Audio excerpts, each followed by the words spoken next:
Hello guys, welcome back to our channel Fantasy World. இன்னைக்கு என்ன வீடியோல என்ன பார்க்க போறோம் அப்படின்னா கேப்டன் சுபாஷா ஜூனியர் யூத் ஆர்க்கோட எபிசோட் 29 கான எக்ஸ்பிளனேஷன் தான். இந்த எபிசோட் ஸ்டார்டிங்ல டியூட்டர் வந்து ரைட் அவங்களோட டிஃபெண்டர் ஒரு ரெண்டு பேருக்கு முன்னாடி வந்துட்டாங்க. இதுக்கப்புறம் இவங்க கூட வச்சு லேண்ட் போதும் அப்படின்னு சொல்லிட்டு பால் வந்து பவர்ஃபுல்லா தூக்கி நம்ம செனேட்டர் கிட்ட எரிஞ்சிடறான். செனேட்டருக்கு டிஃபென்ஸ் ரொம்பவே வீக்கா இருந்ததுனால நேரா வாகபாய்சி பக்கத்திலே ஓடி வந்துடுறான். வந்துகிட்டு இருந்த பால் செனேட்டர் வந்துட்டு கீழே பிச் பண்ண விடாம அப்படியே ஜம்ப் பண்ணி கிக் பண்ண வந்துடுறான். செனேட்டரை பாக்குறதுக்காக அவங்க அம்மா தங்கச்சி அவங்க அப்பா இப்ப எல்லாருமே வந்து ஸ்டேடியத்துக்குள்ள வந்துடுறாங்க. அவன் கரெக்டா கிக் பண்ண வரும்போது வாகபாய்சி உள்ள வந்து கரெக்டா அவன் காலுக்கு பக்கத்திலே வந்து பால பிடிச்சிடுறான். செனேட்டரால அதுக்கு எதுவுமே பண்ண முடியல. இப்ப வந்து ஈஸியாவே பால வாங்கிடுறான். செனேட்டர் வாகபாய்சி பார்த்துட்டு ரொம்பவே இம்ப்ரெசிவா இருந்த வாகபாய்சி, ஆனா இந்த கேம்ல உனக்கு இன்ஸ்டா கண்டிப்பா நான் ஸ்கோர் பண்ணியே தீருவேன் அப்படின்னு சொல்லிட்டு போறான். கிளஸ்டருமே செனேட்டரோட அப்பா கிட்ட இந்த ஜப்பான் டீமோட கோல் கீப்பர் ஹேம்பர்க்ல லேண்ட பையன் தானே அப்படின்னு சொல்லிட்டு கேக்குறாரு. ஆமா, இவங்க ரெண்டு பேருமே வந்து ஒரே டீம்ல தான் லேண்டாங்க அப்படின்னு சொல்லிட்டு அவங்க அப்பாவும் சொல்றாரு. கிளஸ்டருமே இவரை பார்த்துட்டு நீ வந்துட்டு உன் பையனோட மேட்ச் பாக்குறதுக்காக இவ்வளவு தூரம் வந்துட்டு இப்ப அவன் அரேஞ்ச் பண்ண சீட்ல நீ போய் உட்காரு அப்படின்னு சொல்லிட்டு அவரை வந்துட்டு அனுப்பி வைக்கிறாரு. செனேட்டரோட அம்மாவும் அவன் தங்கச்சி கிட்ட வா நம்ம வந்துட்டு உங்க அண்ணன் அரேஞ்ச் பண்ண சீட்ல போய் உட்காருவோம் அப்படின்னு சொல்லிட்டு கூட்டு போறாங்க. வாகபாய்சி மாட்சியம்மா சோடா நீங்க ரெண்டு பேரும் ஃபர்ஸ்ட் டிஃபென்ஸ் தான் பாக்கணும், அதுக்கப்புறம் தான் வந்து அஃபென்ஸ் அப்படின்னு சொல்லிட்டு பால் வந்து மாட்சியம்மா கிட்ட கொடுக்குறேன் மன்னிச்சிரு அப்படின்னு சொல்லிட்டு மாட்சியம்மாவும் சொல்றான். மாட்சியம்மா வந்து பாலத்துக்கு சுபாஷா கிட்ட தான் கொடுக்கலாம்னு சொல்லிட்டு நினைக்கிறான். பட் சுபாஷாக்கு பக்கத்துல ரெண்டு டிஃபெண்டர்ஸ் நின்னு மார்க் பண்ணிக்கிட்டு இருக்காங்க.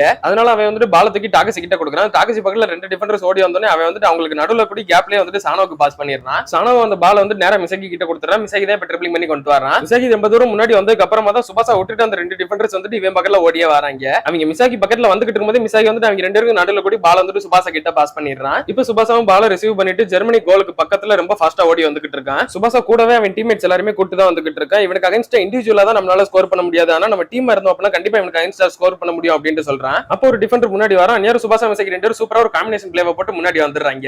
அந்த பால சுபாஷா வந்து ரைட் சைடு கோஜிரோக்கு பாஸ் பண்ணி விட்டுறான். கோஜிரோ செம்ம ஃபாஸ்டா அந்த கார்னர் லைனுக்கு ஒட்டினாப்லே பால் வந்து ட்ரிப்ளிங் பண்ணி கொண்டு வந்துகிட்டு இருக்கான். அப்போ கோஜிரோ வந்து அவனுக்கு சைடுல இருக்க நாலு டிஃபெண்டர்ஸ்க்கு நடுவுல இருக்க சின்ன கேப்பை கரெக்டா நோட் பண்ணி அதுக்கு நடுவுல பாஸ் வந்து அவ்வளவு அக்யூரேட்டா பாஸ் பண்ணி விடுறான். அங்க சுபாஷா வந்து அந்த பால டைரக்டா கிக் பண்றதுக்கு எய்ம் பண்றான். பட் அப்பயும் டியூட்டரோட பிரசன்ஸ் வந்து இவனால ஃபீல் பண்ண முடியுது. இல்ல இங்க இருந்து ஷூட் பண்ணாலும் எனக்கு கோல் போகும்னு சொல்லிட்டு நம்பிக்கை இல்ல, அதனால இன்னுமே முன்னாடி போகணும் அப்படின்னு சொல்லிட்டு அவன் வந்து ஷூட் பண்ணாம மறுபடியும் முன்னாடி ஓடுறான். சுபாஷாக்கு முன்னாடி ரெண்டு டிஃபெண்டர்ஸ் நின்னுகிட்டு இருக்காங்க. அவங்க ரெண்டு பேருமே வந்து அசால்ட்டா ஏமாத்திட்டு இவன் முன்னாடி வந்துடுறான். டியூட்டர் நினைக்கிறேன் நீ வந்து எவ்வளவு பவர்ஃபுல்லான ஆளா இருந்தாலும் சரி உன்னால எனக்கு அகைன்ஸ்டா கண்டிப்பா ஸ்கோர் பண்ணிக்கவே முடியாது, அதனாலதான் என்னை வந்து இந்த டோர்னமெண்ட்ல அவர் என்னை இறக்கி விட்டுருக்காரு, கரெக்ட் தான கோச் அப்படின்னு சொல்லிட்டு அவன் வந்து யாரையும் நினைக்கிறான். அந்த யாரோ ஒருத்தர் வந்து அங்க சைடுல ஆடியன்ஸோட ஆடியன்ஸா தான் உட்காந்துட்டு இருக்காரு. அவர் தான் வந்து டியூட்டரோட கோச். சுபாஷா வந்து அடுத்து கடைசியா இருந்த ஒரு டிஃபெண்டரையும் தாண்டி இப்ப முன்னாடி வந்துடுறான். அப்ப டியூட்டருமே இருந்து பால புடுங்கிறதுக்காக கொஞ்சம் முன்னாடி ஓடி வந்துடுறான். அந்நேரம் சுபாஷா ஆஃப் பேலன்ஸ்ல இருந்தாலும் பரவாயில்ல அப்படின்னு சொல்லிட்டு ஷூட் பண்றதுக்கு பொசிஷன் எடுத்துறான். சுபாஷாக்கு முன்னாடி ரொம்ப பெரிய சோவர் மாதிரி டியூட்டர் வந்து நின்னுகிட்டு இருக்கான். சுபாஷாவும் இவன் உடம்ப தாண்டி அந்த சைடு ஏதாவது ஒரு சின்ன கேப் கூடி அடிச்சலாம் அப்படின்னு சொல்லிட்டு லைட்டா ஏதாவது ட்ரை பண்றான். பட் அதையுமே வந்து இவன் முட்டி வச்சு தடுத்து விட்டுறான். இது வந்து சுபாஷாக்கு செம்ம ஷாக்கிங்கா போகுது. இருந்தாலும் அந்த பால் வந்துட்டு யாரெல்லாம் இருக்குது அந்நேரம் மிஸ் ஆகி வந்து ஓவர் ஹெட் கிக் பண்றான். சரி இப்போ ஜப்பான் ஃபர்ஸ்ட் பாயிண்ட் எடுத்துரும் அப்படின்னு சொல்லிட்டு பார்த்தா டியூட்டர் மறுபடியும் ஓடி வந்து ரைட் கையை வச்சு ஒத்த கையில பால் வந்துட்டு கேட்ச் பண்றான். இதை பார்த்துட்டு ஜப்பான் டீமுக்கு மட்டும் இல்ல ஜெர்மனி டீமே வந்துட்டு செம்ம ஷாக்கா தான் பாத்துக்கிட்டு இருக்காங்க. அவனை நான் வந்துட்டு இதை ஸ்டாப் பண்ணிட்டேன் கோச் அப்படின்னு சொல்லிட்டு அவன் வந்து மனசுக்குள்ளே நினைக்கிறான். எனக்கு நல்லாவே தெரியும் நீ இதை ஸ்டாப் பண்ணிடுன்னு சொல்லிட்டு, அதனாலதான் நான் இந்த டோர்னமெண்ட்ல லேரரைக்கு அலோ பண்ணேன் அப்படின்னு சொல்லிட்டு அவங்க கோச்சுமே நினைக்கிறாரு. இப்போ செனேட்டர் வந்துட்டு எதர்ச்சியா அவங்க அம்மா அப்பாக்கு புக் பண்ண அந்த ஒரு சீட்டை பாக்குறான். அங்க பார்த்தா அவங்க அம்மா தங்கச்சி ரெண்டு பேரையும் பாத்துறான். அவங்க அம்மா தங்கச்சி உட்கார வரும்போது அவங்க அப்பாக்கு வந்துட்டு அந்த சீட் பக்கத்துலயே தான் இருந்திருக்கும், அதனால அவருமே வந்துடுறாரு. மூணு பேருக்குமே சேர்ந்த மாதிரி பக்கத்து பக்கத்துல ஒன்னாதான் சீட் வந்துட்டு இவன் புக் பண்ணி இருக்கிறான். அவங்க அம்மாக்கும் அப்பாக்கும் ஒருத்தர் பாத்துக்கிட்டே எல்லாம் ரொம்பவே ஷாக்கிங்கா இருக்குது. ஆனா செனேட்டருக்கு இது வந்துட்டு ரொம்பவே ஹாப்பியா இருக்குது. ஃபைனலி என்னோட அம்மா அப்பா தங்கச்சி எல்லாருமே வந்துட்டாங்க அப்படின்னு சொல்லிட்டு அவன் இப்ப ரொம்பவே ஹாப்பி ஆயிடுறான். அடுத்த கேம் வந்துட்டு மறுபடியும் கண்டினியூ ஆகுது. டியூட்டர் வந்துட்டு பால கிக் பண்ணி செஸ்டர் கிட்ட கொடுக்குறான். செஸ்டர் இந்த பால ரிசீவ் பண்றதுக்குள்ளே உள்ள வந்து வேற ஒருத்தன் பால ரிசீவ் பண்ணிடுறான். யாரான்னு சொல்லிட்டு பார்த்தா செனேட்டர் தான். அவங்க டீம்மேட்ஸ் கிட்ட இருந்து பால இவன் ஸ்டீல் பண்றான். செனேட்டர் கிட்ட பால் வந்தோடனே அவங்க அப்பா வந்து ரொம்பவே எக்ஸைட்டிங் ஆயிடுறாரு. அந்நேரம் பின்னாடி இருந்த ஒருத்தர் வந்து நீங்க முன்னாடி வந்துட்டு வழியை மறைச்சிட்டு இருக்கீங்க, அதனால ஒழுங்கா உட்காருங்க அப்படின்னு சொல்லிட்டு திட்டுறாரு. சரி ஓகே அப்படின்னு சொல்லிட்டு அவங்க அம்மா அப்பா ரெண்டு பேருமே வந்து கொஞ்சம் ஸ்மைலோட அப்படியே உட்காந்துக்கிறாங்க.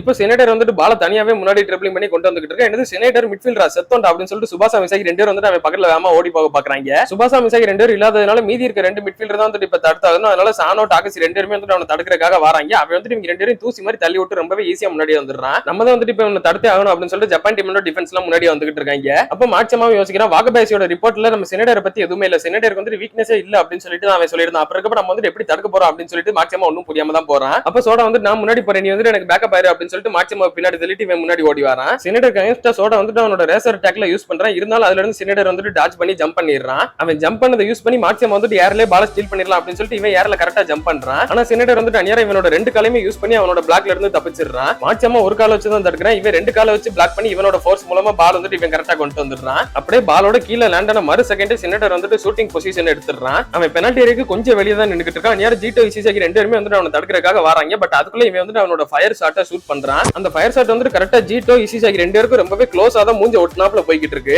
அவ்வளவு பவர்ஃபுல்லா வந்துகிட்டு இருந்த பால வாகபாயசி வந்துட்டு ஜம்ப் பண்ணி ரொம்பவே அசால்ட்டா கேட்ச் பண்றான். செனேட்டரும் வாகபாயசி பார்த்துட்டு ரொம்பவே அமேசிங் வாகபாயசி அப்படின்னு சொல்லிட்டு அவனை பார்த்த மாதிரி நேரா கையை நீட்டிக்கிட்டு நிக்கிறான். செனேட்டர் இந்த மாதிரி பொசிஷன்ல வாகபாயசியை பார்த்து நிக்கிறான் அப்படின்னா அடுத்த வாட்டி வாட்டி கண்டிப்பா ஸ்கோர் பண்ணியே தீர்வான் அப்படின்னு சொல்லிட்டு அவன் டீம் பிளேயர்ஸ் எல்லாரும் சொல்றாங்க. அதே மாதிரி தான் சினேட்டர்னு நினைக்கிறேன். அடுத்த வாட்டி நான் கண்டிப்பா கோலை மேக் பண்ணியே தீர்வேன், என்னோட ஃபேமிலி வேற இங்க இருக்காங்க, அவங்க முன்னாடி நான் கண்டிப்பா கோல் அடிச்சு காட்டுவேன் அப்படின்ட்டு நினைக்கிறான். அவன் அதை நினைச்சிட்டு இருக்கும்போது அப்ப அவனுக்கு வந்து ஒரு பிரஷர் ஃபீல் ஆகுது. அப்பதான் சுபாசாவை அவன் கரெக்டா பாக்குறான். சுபாசா இவனை கொலை வெறியோட பாத்துக்கிட்டு இருக்கேன். இவ்வளவு நேரம் மிட்ஃபீல்டர் செஸ்டர் இருந்தா அதனால கொஞ்சம் ஈஸியா இருந்தது. ஆனா சினேட்டர் இப்ப மிட்ஃபீல்டர் வந்தா நான் அவனை கண்டிப்பா மார்க் பண்ணி அவனை ஸ்டாப் பண்ணியே தீர்வேன் அப்படின்னு சொல்லிட்டு ஒரு டிட்டர்மினேஷனோட நின்னுகிட்டு இருக்கான். அப்ப சினேட்டருமே வந்துட்டு 3 வருஷத்துக்கு முன்னாடி வாக்கபேசி கூட நடந்த ஒரு பிளாஷ்பேக் வந்துட்டு நினைச்சு பாக்குறான். அப்ப வாக்கபேசி வந்துட்டு அதிகமா பேசிக்கிட்டு இருந்த ஒரு ஆள்னா அது வந்துட்டு சுபாசா தான். எப்ப பாரு சுபாசாவை பத்தி தான் பேசிக்கிட்டே இருப்பான். ஜப்பான்லயே ஒன்ன மாதிரி ஒருத்தியான ஒரு பிளேயர் இருக்கான் தெரியுமா அப்படின்னு சொல்லிட்டு தான் எப்பயுமே வாக்கபேசி சொல்லுவான் அப்படின்றத நினைச்சு பாக்குறான். அப்படியே வாக்கபேசியும் டிஃபெண்டர்ஸ் எல்லாம் பார்த்து நீங்க எல்லாருமே சூப்பரா தான் டிஃபெண்ட் பண்ணீங்க, இன்னும் ஒரு ஸ்டெப் முன்னாடி வந்து அப்படின்னா கண்டிப்பா உங்களால நல்லாவே டிஃபெண்ட் பண்ண முடியும் அப்படின்னு சொல்லிட்டு அவங்க எல்லாரும் அப்செட்டா இருக்கிறப்ப கூட அவங்க எல்லாரையும் இப்ப மோட்டிவேட் பண்றான். இருந்தாலும் இசிசாக்கிக்கு பால் வந்துட்டு பக்கத்துல வந்தப்ப மூஞ்சி விட்டுருப்பான் தெரியுமா, மூஞ்சில லைட்டா கீரல் விழுந்திருக்குது. இத்தனைக்கு அந்த பால் வந்துட்டு இசிசாக்கியோட மூஞ்சில படக்கூட இல்ல, அவனுக்கு ரொம்ப க்ளோஸ் ரேஞ்சில போயிருக்கும். அவ்வளவுதான். சினேட்டர் கிக் பண்ற பால்ல தான் ஒரு ஃபிரிக்ஷன் இருக்கும் இல்லையா, அதனால அந்த ஃபிரிக்ஷனால தான் இப்ப இவனுக்கு வந்துட்டு இந்த மாதிரி கோட் எல்லாம் விழுந்திருக்குது. அப்பவே இசிசாக்கி நினைக்கிறேன் நான் வந்துட்டு மத்த எல்லாரோட ஷாட் மாதிரி இதை போய் மூஞ்சில போய் தடுக்கணும்னு சொல்லிட்டு நினைக்கவே கூடாது அப்படின்னு சொல்லிட்டு அம்மா இந்த ஷாட் வந்துட்டு ரொம்பவே க்ளோஸா போச்சுல அப்படின்னு சொல்லிட்டு சினேட்டரோட தங்கச்சி சொல்றா. அவங்க அம்மா அவங்க அப்பாவை பார்த்து ஆமால அப்படின்னு சொல்லிட்டு சொல்றாங்க. அவங்க அப்பா ஆமா அப்படின்னு சொல்றாரு. இவங்க ரெண்டு பேரும் பேசுறத பார்த்தோன்னே அவங்க தங்கச்சிக்கு வந்து ரொம்பவே சந்தோஷமா இருக்குது. சினேட்டர் அப்படியே இப்ப நேரம் நடந்து செஸ்டர் கிட்ட வரான். அவன் வந்துட்டு மிட்ஃபீல்டர் பொசிஷனை இப்ப மாத்திக்கிடுவானோ அப்படின்னு சொல்லிட்டு எல்லாம் யோசிக்கிறாங்க. செஸ்டருமே சினேட்டரை பார்த்து நீ வந்துட்டு மிட்ஃபீல்டர் பொசிஷன் ஆட போறியா அப்படின்னு சொல்லிட்டு கேக்குறான். வாக்கபேசி ரொம்பவே இம்ப்ரெசிவ். அவன் வந்து நம்மள அவ்வளவு சீக்கிரம் ஸ்கோர் பண்ண விட மாட்டான். நான் வந்துட்டு அடுத்த வாட்டி பெனல்டி ஏரியாக்கு உள்ள போய் ஷூட் பண்ணலாம்னு சொல்லிட்டு இருக்கிறேன். அதுக்கு நீங்க தான் வந்துட்டு எனக்கு கோலுக்கு பக்கத்துல பாஸ் வந்துட்டு கொடுக்கணும் அப்படின்னு சொல்லிட்டு சினேட்டர் சொல்றான். இதை கேட்டுட்டு செஸ்டருமே ஷாக் ஆகுறான். வாக்கபேசி வந்து நம்ம கூட இதுக்கு முன்னாடி டீம்ல ஆனவன் தான், அதனால நம்மளோட வீக்னஸ் வந்துட்டு அவனுக்கு நல்லாவே தெரியும், அதனாலதான் நம்ம எல்லாரோட டேட்டாவுமே அவன் கிட்ட இருக்குது அப்படின்னு சொல்லிட்டு சினேட்டர் சொல்றேன். இதை கேட்டு இவங்க எல்லாருமே ஷாக்கா போகுது. செஸ்டர் நீயே எடுத்துக்கோயே, உன்னோட சிக்னேச்சர் மூவா அவங்க ரொம்பவே ஈஸியா வந்துட்டு பால ஸ்டீல் பண்றதுக்கு யூஸ் பண்ணிக்கிட்டாங்க. நீ எல்லாம் 2 வாட்டி எப்பயும் பால வந்துட்டு ஆப்பனன்ட் கிட்ட கொடுக்குற ஆளே கிடையாது. ஆமால அப்படின்னா வாக்கபேசி தான் காரணமோ அப்படின்னு சொல்லிட்டு அவங்களும் புரிஞ்சுக்கிறாங்க. இது உங்களுக்கு புரிஞ்சிருச்சுல, இதுக்கப்புறம் நீங்களே வந்துட்டு இதை பாத்துக்கிடுவீங்க, மிட்ஃபீல்டர் பொசிஷனை உங்ககிட்டே நான் ஹேண்டில் பண்றதுக்கு விட்டுறேன் அப்படின்னு சொல்லிட்டு சினேட்டர் சொல்றான். இப்ப கேமே மறுபடியும் ஸ்டார்ட் ஆகுது. வாக்கபேசி வந்துட்டு பால தூக்கி மாட்சியம்மா கிட்ட கொடுக்குறான். மாட்சியம்மா வாங்கினோடனே பால டாக்கசி கிட்ட பாஸ் பண்றான். டாக்கசி கிட்ட பால் இருக்கும்போதே செஸ்டர் தான் பக்கத்துல வேமா ஓடி வந்துட்டு இருக்கான். இப்ப எனக்கு புரிஞ்சு போச்சு, இதுக்கப்புறம் எதை நினைச்சு பயப்பட வேண்டிய அவசியம் இல்லை அப்படின்னு சொல்லிட்டு வேமா ஓடி வந்து ஸ்லைட் அடிச்சு டாக்கசி கிட்ட இருந்து பால டேக்கிள் பண்ணி எடுத்துறான். அந்த பால செஸ்டர் வந்துட்டு இப்ப முன்னாடி வேமா ட்ரிபிளிங் பண்ணி கொண்டு வந்துட்டு இருக்கான். மிசாகி தான் அவனுக்கு ஆப்போசிட்ல ஓடி வந்துட்டு இருக்கான். ஓகே எப்பவும் போல இந்த வாட்டி அவன் லெஃப்ட் சைடு தான் கொண்டு போவான் அப்படின்னு சொல்லிட்டு மிசாகி வந்து லெஃப்ட் சைடு கரெக்டா போறான். அந்நியர் லெஃப்ட் சைடு கொண்டு போற மாதிரி கொண்டு போயிட்டு அப்படியே ரைட் சைடு தள்ளிட்டு வந்துடுறான் பால. அடுத்து சுபாசா பால ஸ்டீல் பண்றதுக்காக செஸ்டர் நோக்கி இப்ப வேமா ஓடி வந்துட்டு இருக்கான். அப்ப அவன் பால தூக்கி கல்ஸ் கிட்ட பாஸ் பண்ணிடுறான். சானோ டாக்கசி ரெண்டு பேருமே வந்து டக்கு டக்குன்னு கல்ஸ் தாண்டி முன்னாடி வந்துடுறான். இப்ப கோலுக்கு பக்கத்துல சினேட்டருமே வந்து கரெக்டா வந்துடுறான். அந்நியர் சினேட்டருக்கு பாஸ் பண்ணலாம் சொல்லிட்டு நினைக்கிறப்ப அந்நியர் இசிசாக்கி ஜீட்டர் ரெண்டு உள்ள வந்து பாதியில மறைச்சிருந்தாங்க. கல்ஸ் வந்துட்டு அந்நியர் அந்த பால கிக் பண்றான். ஆனா கிக் பண்ற டைரக்ஷனுக்கு பால் வந்துட்டு ஆப்போசிட் சைடுல போகுது. அவன் வந்து பால தப்பா கிக் பண்ணிட்டான் அப்படின்னு சொல்லிட்டு எல்லாரும் நினைச்சிட்டு இருக்காங்க. ஆனா வாக்கபேசிக்கு புரியுது இல்ல கல்ஸ் வந்துட்டு அப்படி பண்ற ஆள் கிடையாது, இவன் வந்துட்டு பெர்ஃபெக்ட்டா ஏதோ பிளான் பண்ணி தான் பண்றான் அப்படின்னு சொல்லிட்டு புரியுது. அப்ப பார்த்தா அந்த பால் வந்துட்டு அவங்க டீமோட இன்னொரு ஃபார்வர்டர் மார்கஸ்னு சொல்லிட்டு ஒரு பிளேயர் பண்ணிருப்பா, அவனை நோக்கி போய்கிட்டு இருக்குது. அவனுக்கு மார்க்கிங்மே யாருமே இல்ல, எல்லா டிஃபென்ஸ் இந்த பக்கம் இருந்தால அவனை கம்ப்ளீட்டாவே ஃப்ரீயா விட்டுட்டாங்க. அவன் வந்த வேகத்துக்கு அப்படியே சைடுல இருந்தே பால செம பவர்ஃபுல்லா கிக் பண்றான். வாக்கபேசி என்னடா பண்ண போறான் அப்படின்னு சொல்லிட்டு யாருமே ஒண்ணும் புரியாம முழிச்சுக்கிட்டு இருக்காங்க. அப்படியே கட் பண்ணி இதோட இந்த ஒரு எபிசோட முடிக்கிறாங்க. ஜெர்மனி இப்பதான் நம்ம ஜப்பான் டீமோட டிஃபென்ஸ் கொஞ்சம் கொஞ்சமா உடைச்சு முன்னேறி வந்துகிட்டு இருக்காங்க. இன்னொரு பக்கம் ஜெர்மனியோட டிஃபென்ஸ்மே ரொம்ப ஸ்ட்ராங்கா தான் இருக்குது. அவங்க கோல் கீப்பர் தாண்டி பாயிண்ட்மே எடுக்க முடியல. டிஃபென்ஸ்ல மட்டும் தான் இப்போ ஸ்ட்ராங்கா இருந்தாங்க. அஃபென்ஸ்ல இப்ப கொஞ்சம் கொஞ்சமா ஸ்ட்ராங் ஆகிட்டே வராங்க. இப்படியே போச்சு அப்படின்னா ஜப்பானோட நிலைமை ரொம்பவே கஷ்டம் தான். இதெல்லாம் ஜப்பான் டீம் ஓவர் கம் பண்ணி வருவாங்களா இல்லையான்றதை நம்ம அடுத்தடுத்த எபிசோட்ஸ்ல பார்த்து தெரிஞ்சுக்கிடலாம். அதெல்லாம் நீங்க தொடர்ந்து பார்க்கணும்னு நினைச்சீங்க அப்படின்னா மறக்காம நம்ம சேனலை சப்ஸ்கிரைப் பண்ணி சப்போர்ட் பண்ணுங்க. அப்படி இந்த எபிசோட் பிடிச்சிருந்தா மறக்காம ஒரு லைக்கையும் போட்டு போயிருங்க. நான் உங்களை இன்னொரு நல்ல வீடியோல வந்து மீட் பண்றேன். Bye guys.